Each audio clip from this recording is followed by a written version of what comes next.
ആദരണീയനായ ബഹുമാനപ്പെട്ട ഡോക്ടർ ജാഫർ അവர்களെ, പ്രിയപ്പെട്ട അവர்களെ, അൽഹംദുലില്ലാഹ് വളരെ സന്തോഷകരമായ ഒരു മുഹൂർത്തമാണ് എന്നെ സംബന്ധിച്ചിടത്തോളം. ദാറുൽ വരിക എന്നുള്ളതും എന്തെങ്കിലും ചില ചിന്തകൾ പങ്കുവെക്കുക എന്നുള്ളതും ഒരു സെൻസ് ഓഫ് ഗ്രാറ്റിറ്റ്യൂഡും സെൻസ് ഓഫ് അച്ചീവ്മെന്റും സെൻസ് ഓഫ് സാറ്റിസ്ഫാക്ഷനും നമുക്ക് നൽകുന്ന ഒരു കാര്യമാണ്.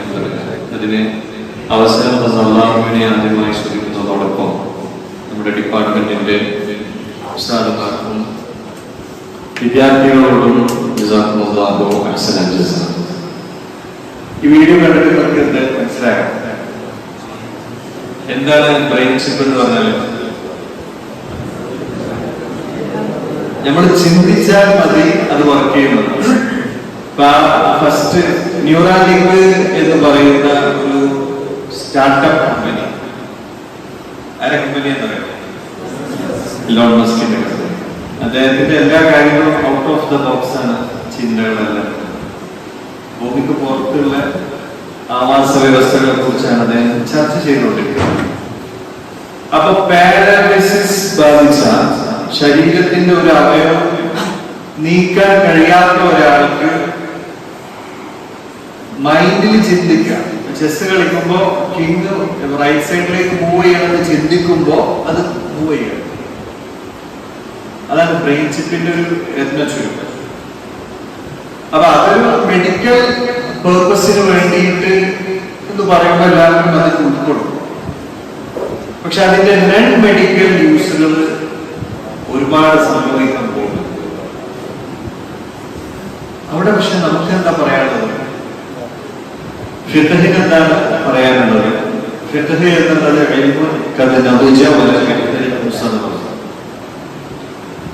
അതിന് ഞാനൊരു ഒന്ന് അണ്ടർലൈൻ ചെയ്ത് പറയാൻ ആഗ്രഹിക്കുന്നത്,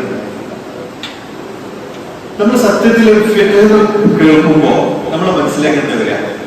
ഹലാല്, ഹറാമ്, അപ്പം നിസ്കരിക്കാൻ പറ്റുമോ, വീട്ടിലേക്ക് എത്തിക്കഴിഞ്ഞാൽ നമുക്ക് ജമാക്കാൻ പറ്റും, അങ്ങനെയുള്ള കുറെ മസലകളാണ് നമ്മുടെ മനസ്സിലേക്ക് വരിക.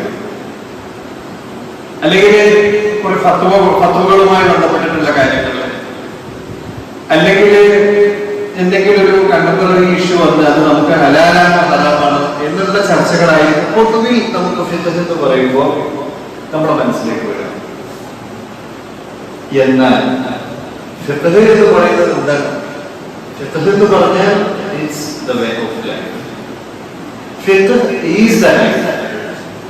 ഒരു മനുഷ്യന്റെ ജീവിതം എന്താണോ അതാണ് ഫിഖ്ഹ്.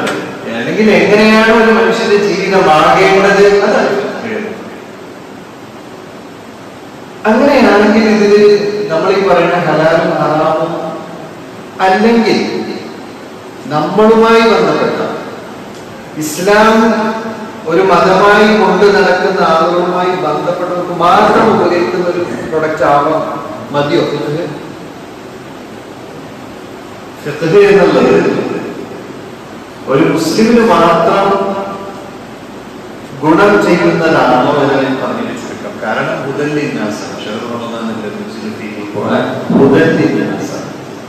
ആ പരിശുദ്ധ ഖുർആനാണ് ഇതിന്റെ നുസൂസുകൾ. ആ നുസൂസ് വെച്ച് നമ്മൾ ഫിഖ്ഹിനെ എൻഗേജ് ചെയ്തുകൊണ്ടിരിക്കുമ്പോൾ അത് എനിക്കും നിങ്ങൾക്കും മാത്രം ഉപകരിക്കുന്നതല്ല, റഹ്മത്തൽ ലിൽ ആലമീൻ എന്ന കൺസെപ്റ്റ് പ്രകാരം എല്ലാവർക്കും ഉപകരിക്കുന്നതാണ്. ആ ഒരു മേഖലയിലേക്ക് കൊണ്ടുപോകാനുള്ള, ആ രീതിയിൽ ചിന്തിക്കാനുള്ള ഒരു ശ്രമമാണ് ബ്രെയിൻ ചിപ്പിൽ ശരിയായ റെഗുലേറ്ററി ഫ്രെയിംവർക്ക് നമുക്ക് എങ്ങനെ ക്രിയേറ്റ് ചെയ്യാൻ പറ്റും എന്ന ചർച്ചയുടെ രത്ന ചുരുക്കം പറഞ്ഞു മനസ്സിലായോ?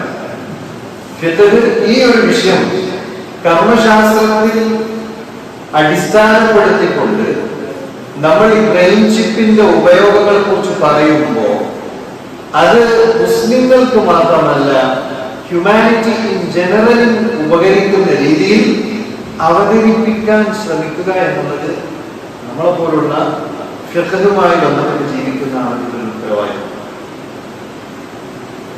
അപ്പൊ ബ്രെയിൻ ചിപ്പ് എന്ന് പറയുന്ന ഒരു പുതിയ സംഭവം മുന്നോട്ട് വരുമ്പോൾ നമ്മൾ കുട്ടികൾ എന്ത് ചെയ്യണം? അതിന്റെ പയനീറിംഗ് വർക്കിലേക്ക് നമ്മൾ എത്തിപ്പെടണം. ഇങ്ങനെ ഒരു പ്രൊഡക്റ്റ് വന്നു കഴിഞ്ഞാൽ അതിനെക്കുറിച്ച് ചർച്ചകൾ നടന്നു, പിന്നെ ഒരുപാട് ആളുകൾ പറഞ്ഞു, പിന്നെ നമ്മൾക്കും ഞങ്ങളെടുത്തു തന്നെയാണ് ഉള്ളത് എന്ന് പറഞ്ഞുകൊണ്ടത് മാറിയിട്ട് ഈ ഒരു വിഷയം വരുമ്പോൾ വി ഷുഡ് കം ഫസ്റ്റ്. എന്നിട്ട് കൃത്യമായ ഫിഖ് നമ്മൾ ഒരു ലിബറൽ സൊസൈറ്റിക്കോ സെക്കുലർ സൊസൈറ്റിക്കോ നോൺ മുസ്ലിം കമ്മ്യൂണിറ്റിക്കോ പറ്റുന്ന ടെക്നിക്കൽ ജാർഗൻസ് ഉപയോഗിച്ച് പറഞ്ഞു കഴിഞ്ഞാൽ അത് തന്നെയല്ലേ ഏറ്റവും വലിയ ദൈവത്തിന്. ബ്രെയിൻ ചിപ്പ് എന്ന് പറഞ്ഞ ന്യൂറാലിറ്റി കമ്പനിയിലെ ബ്രെയിൻ ചിപ്പ് ഇംപ്ലാന്റ് ചെയ്യണം. നമ്മുടെ ബ്രെയിനിൽ ഒരു ചിപ്പ് ഇംപ്ലാന്റ് ചെയ്യണം. അങ്ങനെ വരുമ്പോൾ ഉണ്ടാകുന്ന ഒരുപാട് ദുരുപയോഗ സാധ്യതകളുണ്ട്. ആ ദുരുപയോഗ സാധ്യതകളെ എങ്ങനെയൊക്കെ നമുക്ക് ഒഴിവാക്കാൻ പറ്റും എന്നതിന്റെ കൃത്യമായ ഒരു റൂൾസ് ആൻഡ് റെഗുലേഷൻസ് അല്ലെങ്കിൽ ഒരു ഫ്രെയിംവർക്ക് അല്ലെങ്കിൽ ഒരു ബ്ലൂ പ്രിന്റ് കർമ്മശാസ്ത്രം ചെയ്യുന്നുണ്ട്. പക്ഷെ അത് നമ്മൾ പറയുന്ന പ്രസന്റ് ചെയ്യുന്ന ശൈലി ശ്രദ്ധിച്ചു കഴിഞ്ഞാൽ മറ്റുള്ളവർക്ക് കൂടി അക്സെപ്റ്റബിൾ ആവും. അപ്പൊ ഇന്നത്തെ ഞങ്ങളുടെ പ്രസന്റേഷന്റെ ഒരു ആബ്സ്ട്രാക്ട് എന്ന് പറയുന്നത് ഫിഖ് എന്ന് പറയുമ്പോൾ നമ്മൾ കേവല അഹ്കാമുകളിൽ ഒതുങ്ങി നിൽക്കുന്നതിനപ്പുറത്തേക്ക് വലിയൊരു ദഅ്വാ സാധ്യതയോടുകൂടെ ജനങ്ങൾക്ക് ലീഡർഷിപ്പ് റോളിൽ നിന്നുകൊണ്ട് വഴി കാണിച്ചു കൊടുക്കാൻ പറ്റുന്ന രീതിയിലേക്ക് നമ്മുടെ ഡിപ്പാർട്ട്മെന്റിൽ ചർച്ചകൾ മാറ്റം വന്നിട്ടുണ്ട്. വലിയൊരു ദഅവത്തിനുള്ള സാധ്യതയില്ല. അത് നമ്മൾ ഓഡിയൻസിനെ ശ്രദ്ധിക്കാം, സബ്ജക്റ്റ് ശ്രദ്ധിക്കാം. 2023 ഞങ്ങള് പിന്നെ അതേ പ്രകാരം നമുക്ക് ചെയ്യാൻ പറ്റുന്ന ഒരു കാര്യം, നിങ്ങളൊരു ഒറ്റയാൾ ആളായിട്ട് പ്രസന്റ് ചെയ്ത് കഴിഞ്ഞാലും അക്സെപ്റ്റൻസ് കുറയും. ന്യൂറൽ ലിങ്ക് എന്ന് പറഞ്ഞുകൊണ്ടുള്ള ഈ സബ്ജക്ട് ഞങ്ങൾ പിന്നെ വർക്ക് ചെയ്യുന്നത് developing a comprehensive regulatory framework for non medical and elective brain chip implants integrating Islamic principles with secular bioethics എന്ന് പറയുന്ന ഈ ഒരു സബ്ജക്റ്റാണ് ഞങ്ങൾ കണ്ടെത്തിയിട്ടുള്ളത്. ഇത് വന്ന് പിറ്റത്തെ ആഴ്ച മുതൽ ഞങ്ങൾ ഈ ഒരു ഗ്രൂപ്പ് ഓഫ് പീപ്പിൾ ചർച്ച ചെയ്യുന്നത്. അതിൽ ഫസ്റ്റ് ഓർഡറായിട്ട് ഞാനുണ്ട്. രണ്ടാമത്തെ ആള് പിന്നെ Jordan university of science and ടെക്നോളജിയിലെ ഹൈസ് അൽബലസ് എന്ന് പറയുന്ന ഒരു ഫുൾ പ്രൊഫസറാണ്. പിന്നെ സൗദിയിലെ neuroscience research department King Fahad medical യൂണിവേഴ്സിറ്റിയിലുള്ള പ്രൊഫസറായ നിമ അൽ സൊമാലി എന്ന് പറയുന്ന ഒരു ഫീമെയിൽ പ്രൊഫസറാണ് ഈ ന്യൂറോ സയൻസുമായിട്ട് ബന്ധപ്പെട്ട് വർക്ക് ചെയ്യുന്നത്. പിന്നെ ഈസ കമരി എന്ന് പറയുന്ന സിംഗപ്പൂരിൽ നിന്നുള്ള ഒരു എത്തിക്സുമായി ബന്ധപ്പെട്ട കാര്യം പഠിച്ചുകൊണ്ടിരിക്കുന്ന ഒരു പ്രൊഫസറുണ്ട്, ഒരു PhD റിസർച്ചർ ഉണ്ട്.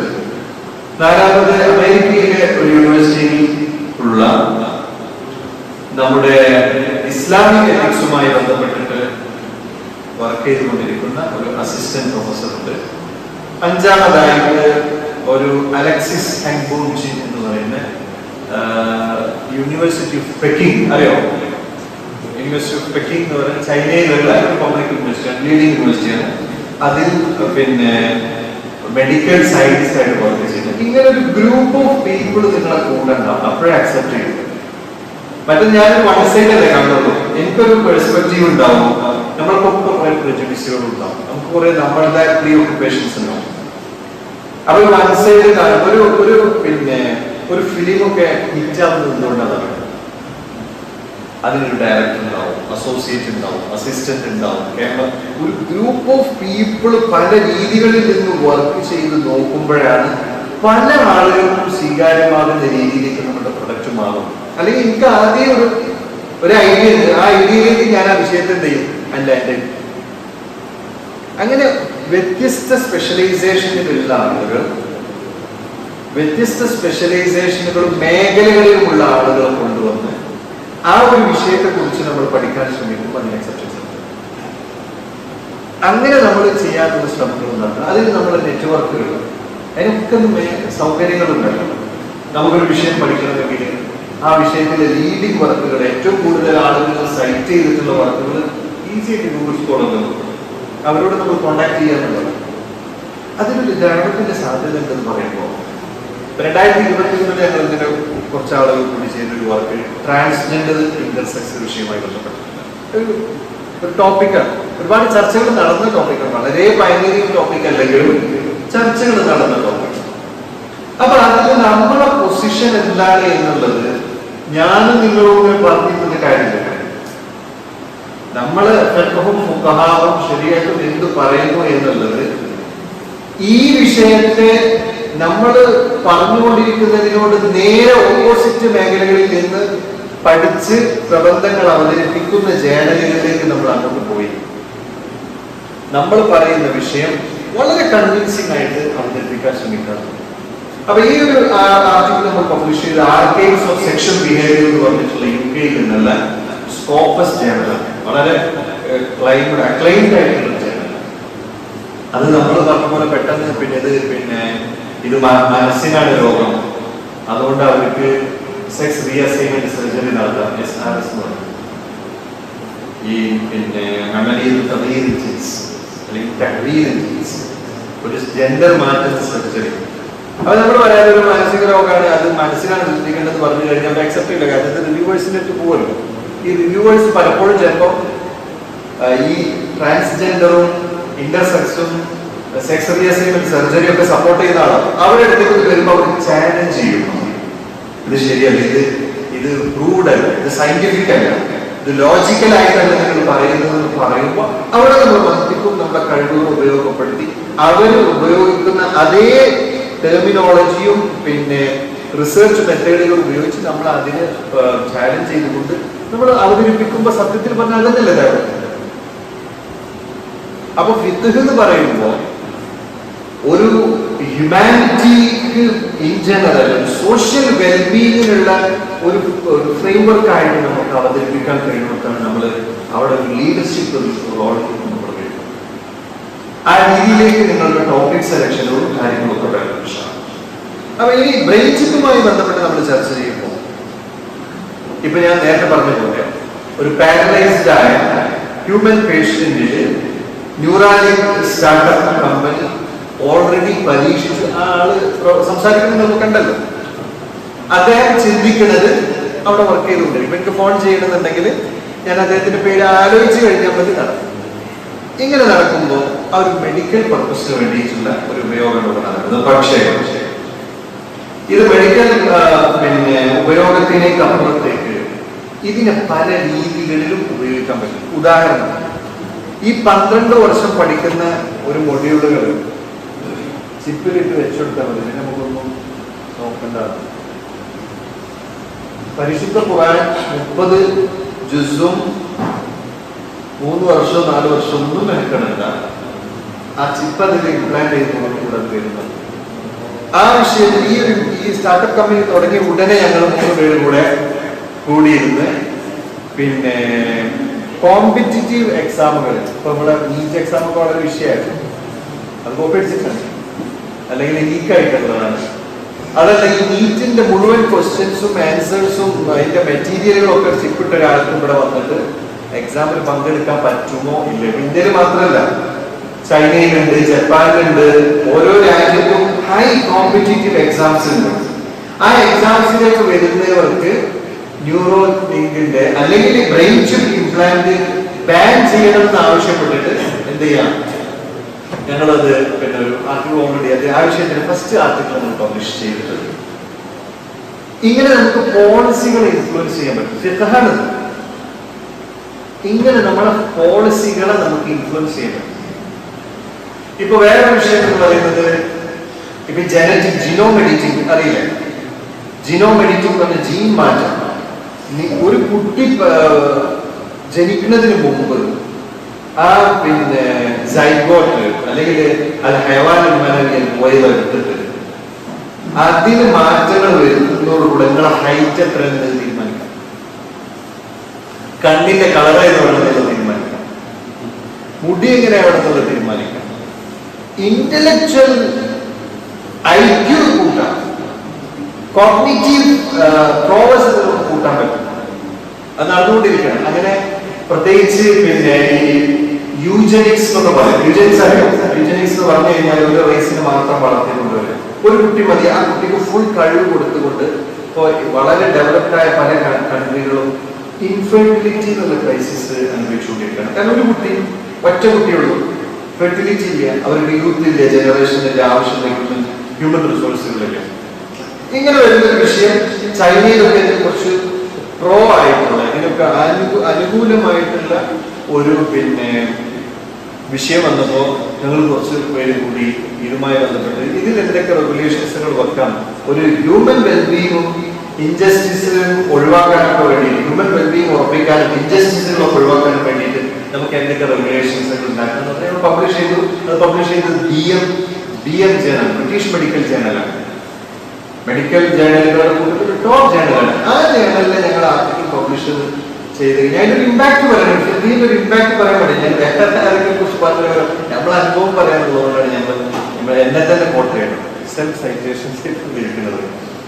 അങ്ങനെ അമേരിക്കയിലുള്ള ഈ ജിനോം എഡിറ്റിംഗിന്റെ മേഖലയിൽ പ്രവർത്തിക്കുന്ന ഒരാൾ എനിക്ക് മെയിൽ ചെയ്തിട്ട് ഇതിൽ ഞങ്ങൾക്ക് ചില കൺസേണുകൾ, നിങ്ങൾ ഉയർത്തി നിങ്ങൾ ചില കൺസേണുകൾ ഉണ്ട് എന്ന് പറഞ്ഞ് അവർ ചില സംശയങ്ങൾ നമ്മളോട് ചോദിക്കുകയും അത് നമ്മൾ തിരിച്ചു പറയുമ്പോൾ അവർ സിംഗപ്പൂരുമായി ബേസ് ചെയ്തിട്ടുള്ള ഒരു ആർട്ടിക്കിളാണ്. സിംഗപ്പൂരിലെ ഈ വിഷയത്തിലെ പോളിസി ഫോർമുലേറ്റ് ചെയ്യുന്ന ആളുകൾക്ക് കൂടി അതിന്റെ CC ഇട്ടുകൊണ്ട് പറയണം. ഞാൻ പറഞ്ഞു ഇതിന്റെ പോയിന്റിൽ നിന്നുകൊണ്ട് ഒരു രാജ്യത്തിന്റെ പോളിസി നിങ്ങൾക്ക് ഇൻഫ്ലുവൻസ് ചെയ്യാൻ പറ്റും. അത്രയും വൈഡായ മേഖലകൾ ഫിഖിന്റെ മേഖലകളിൽ, ഈ ഫിഖിന്റെ വിശാലമായ ഒരു മേഖലയിൽ ഒരു പൊട്ടെടുത്തിട്ട് അതിലാണ് ഞാനിപ്പോ ഉസ്താദ് പറഞ്ഞ പോലെ ഫോക്കസ് ചെയ്തുകൊണ്ടിരിക്കുന്നത്. മെഡിക്കലുമായി ബന്ധപ്പെട്ടിട്ടുള്ള, ബയോമെഡിസിനുമായി ബന്ധപ്പെട്ടിട്ടുള്ള ഒരു ലോകമാണ്. നമുക്ക് എപ്പോഴും ഒരു തഹസ്സുസ് ഉണ്ടാകും, അപ്പോഴേ അതിലുണ്ടാവും. നമ്മൾ ഒരു വർഷം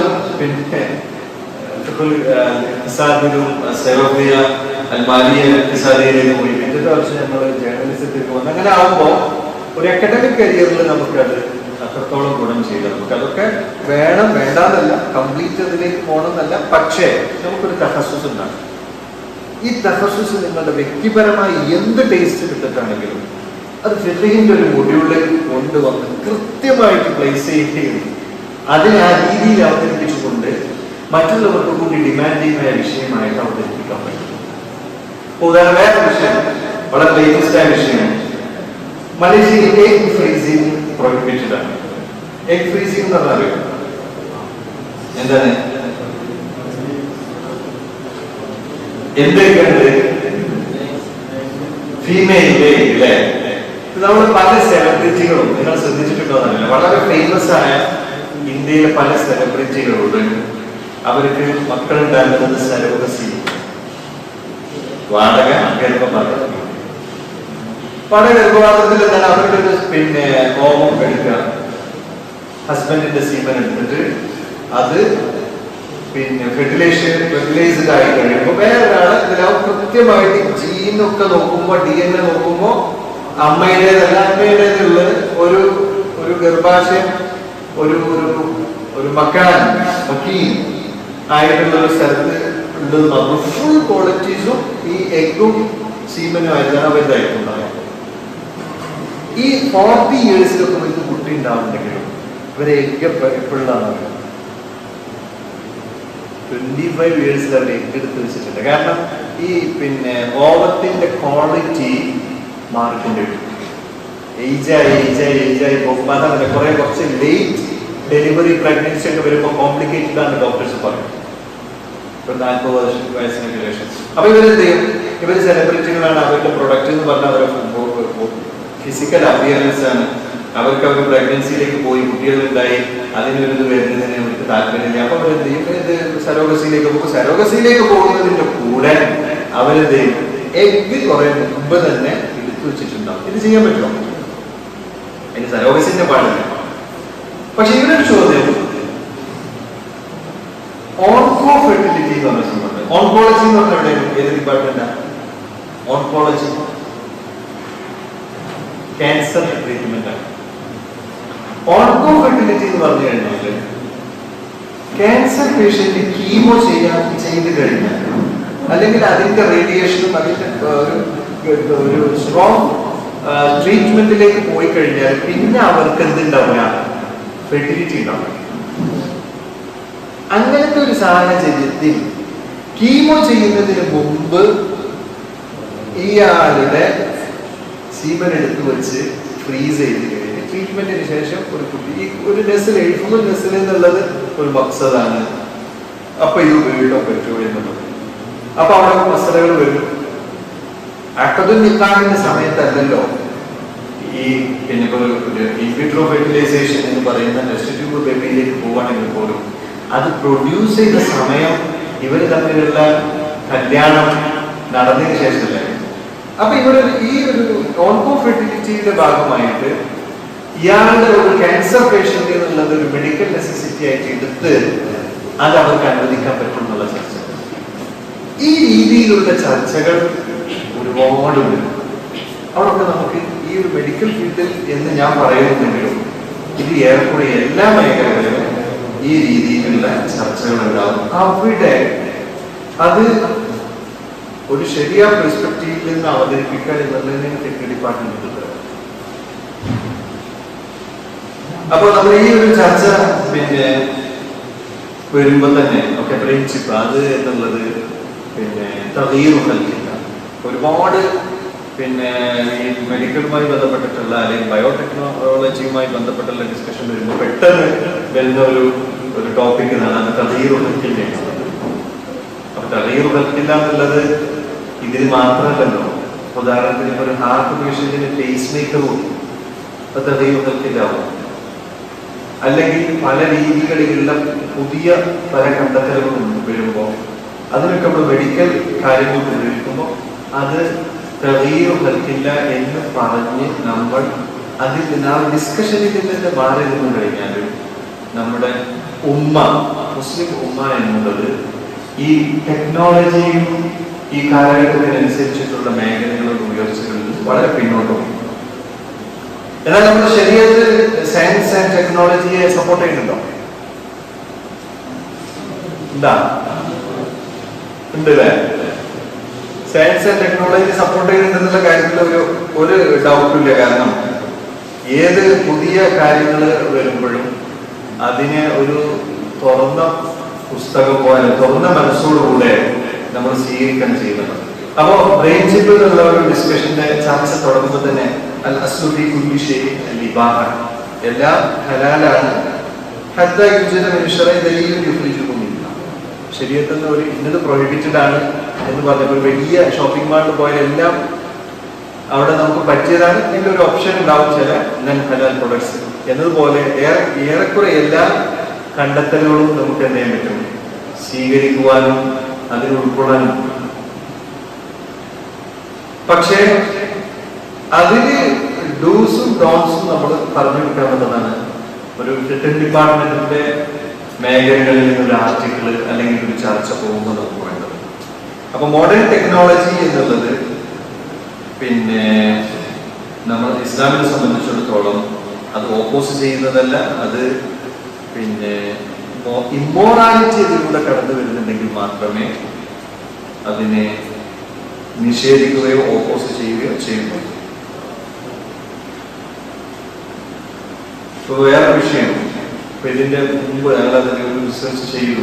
സിന്തറ്റിക് എംബ്രിയോ എന്ന് പറഞ്ഞിട്ടോ, സിന്തറ്റിക് എംബ്രിയോ എന്ന് പറഞ്ഞാൽ സിന്തറ്റിക് എംബ്രിയോ എന്ന് പറഞ്ഞാല് പിന്നെ അതൊരു ബ്രിട്ടീഷ് സയന്റിസ്റ്റാണ് ഇപ്പൊ അത് കണ്ടെത്തിയത്. അവര് പിന്നെ റാറ്റ്സിലും മൈസിലും ഒക്കെ അത് പരീക്ഷിച്ചു. നമ്മളിപ്പോ ഒരു ജീവിയെ ഉണ്ടാക്കാൻ ഇതുവരെ നമ്മൾ പറഞ്ഞ അവരുടെ സെല്ലും പിന്നെ അവരുടെ ഒരു പാർട്ടിക്കിൾ നമുക്ക് വേണം. എന്നിട്ട് നമ്മൾ ഹ്യൂമൻ ക്ലോണിങ് എങ്ങനെയാണല്ലോ, അവിടെ ഒരു മനുഷ്യ ജീവി വേണമല്ലോ, അതിൽ നിന്ന് എടുത്ത പ്രൊഡക്റ്റ് വെച്ചിട്ട് ഉണ്ടാക്കുന്നതിനാണ് നമ്മൾ ക്ലോണിങ് എന്ന് പറയുന്നത്. അടുത്ത സ്റ്റെപ്പ് എന്താണെന്ന് പറയുന്നത്, അടുത്ത സ്റ്റെപ്പ് ഇതൊരു മനുഷ്യന്റെ പ്രസൻസ് വേണം, ആർട്ടിഫിഷ്യൽ ആയിട്ട് പിന്നെ മനിയും പോയത് ഉണ്ടാക്കാം. അത് മനുഷ്യന് പരീക്ഷിച്ചിട്ടില്ല. മനുഷ്യന് പരീക്ഷിക്കുമ്പോൾ അത് ഇസ്ലാം മാത്രമല്ല എത്തിക്കൽ റെഗുലേഷൻസ് ഒക്കെ അതിലുണ്ട്. കാരണം ഇയാൾക്ക് ആരാണ് ക്ലോണിങ് തന്നെ മനുഷ്യൻ ചെയ്യാൻ പാടില്ല എന്നുള്ളതാണ് നിയമം. ക്ലോണിങ് തന്നെ ചെയ്യാൻ പാടില്ല എന്നുള്ളതാണ് ഗ്ലോബലി ഉള്ള ഒരു മത നിയമമല്ല, ഗ്ലോബൽ എത്തിക്സിന്റെ അല്ലെങ്കിൽ ബയോ എത്തിക്സിന്റെ വളരെ സ്ട്രോങ് ആയിട്ടുള്ള കാര്യമാണ്. കാരണം ഈ ഒരു മനുഷ്യന്റെ ഒരു ആണിന്റെ ആവശ്യമില്ലല്ലോ, ഒരു പെണ്ണിന്റെ നമുക്ക് രണ്ടു തരം പിന്നെ സെല്ലുകളുണ്ട്. Somatic സെല്ലുണ്ട്, reproductive സെല്ലുണ്ട്. നമ്മുടെ ബോഡിയുടെ ഏത് പാർട്ടിൽ നിന്ന് ഒരു സെല്ലെടുത്താലും സൊമാറ്റിക് സെല്ലാണ്. അതിൽ എത്ര ക്രോമസോം ഉണ്ടാവും? 46 ഉണ്ടാവും. നേരെ മറിച്ച് നമ്മളെ പിന്നെ റീപ്രൊഡക്റ്റീവ് ഓർഗന്റെ സെല്ലെടുത്ത് കഴിഞ്ഞാൽ അതിൽ 23 ഉണ്ടാവും. അപ്പൊ ഈ പിന്നെ സൊമാറ്റിക് സെല്ല് എടുത്തു കഴിഞ്ഞിട്ട് അതിന്റെ ന്യൂക്ലിയസ് ന്യൂക്ലിയേറ്റ് ചെയ്യാൻ പറയും. ആ ന്യൂക്ലിയസ് പുറത്തെടുത്ത് ഒരു പിന്നെ റീപ്രൊഡക്റ്റീവ് സെല്ലിലേക്ക് അത് പ്ലേസ് ചെയ്ത് അത് ഫെർട്ടിലൈസേഷൻ സംഭവിക്കും.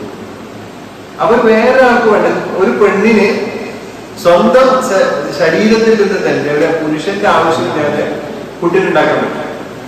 എന്നിട്ട് അവരെ പ്രയോഗിച്ച് വളർന്നത് പാടില്ല എന്നുള്ളതാണ് എന്നുള്ളത്. ഒരു ഹ്യൂമൻ ക്ലോണിംഗ് എന്നുള്ളത് പ്രോഹിബിറ്റഡ് ആണ്. അതിന്റെ അടുത്ത സ്റ്റെപ്പാണ് ഇപ്പോൾ വന്നിട്ടുള്ളത്. അതിന്റെ വേറൊരു വിഷയം അതിൽ ഞങ്ങൾ റിസർച്ച് ചെയ്തു. അത് എക്ടോജെനസിസ് എന്നാണ്. എക്ടോജെനസിസ് എന്ന് പറഞ്ഞു കഴിഞ്ഞാല് ഒരാണിന്റെയും പെണ്ണിന്റെയും ഉണ്ടായിട്ട് ഒരു ഗർഭാശയം, ഒരു ഉമ്മയുടെ ഗർഭാശയം വേണം. ഒരു ഉമ്മയുടെ ഗർഭാശയം വേണ്ട. നേരെ മറിച്ചിട്ട് ആർട്ടിഫിഷ്യൽ മൂവ് ഉണ്ടാക്കുക, കൃത്രിമമായ കഥ വളരെ സെർച്ച് ചെയ്ത് വെച്ചാൽ നിങ്ങൾക്ക് ഇതൊക്കെ കാണാൻ പറ്റും. എക്ടോജെനസിസ് അടിച്ചു കൊടുത്തു കഴിഞ്ഞാൽ നിങ്ങൾക്ക് കാണാൻ പറ്റും ആയിരക്കണക്കിന് ആർട്ടിഫിഷ്യൽ മൂവുകൾ, ഗർഭാശയങ്ങൾ ഉണ്ടാക്കി വെച്ചിട്ട് അതിന് കുട്ടിനെ വളർത്താൻ പറ്റുമോ? അങ്ങനെയാണെങ്കിൽ 4 മാസത്തിന് റൂഹ് ഊതാൻ കൊടുക്കാൻ വരാം. ആ മെഷീനിൽ വരും. ഇങ്ങനത്തെ കുറെ സംശയങ്ങൾ ഉണ്ടാവുമല്ലോ. ഈ വിഷയങ്ങളെ നമ്മൾ ഒരു പിന്നെ അതിന്റെ എത്തിക്സ് ഇസ്ലാം പറയുന്നത് എന്താണെന്ന് പറഞ്ഞു കൊടുത്താൽ തന്നെ കൃത്യമായ ഒരു എത്തിക്സ് നമുക്ക് അതിലൂടെ പറഞ്ഞു കൊടുക്കാം.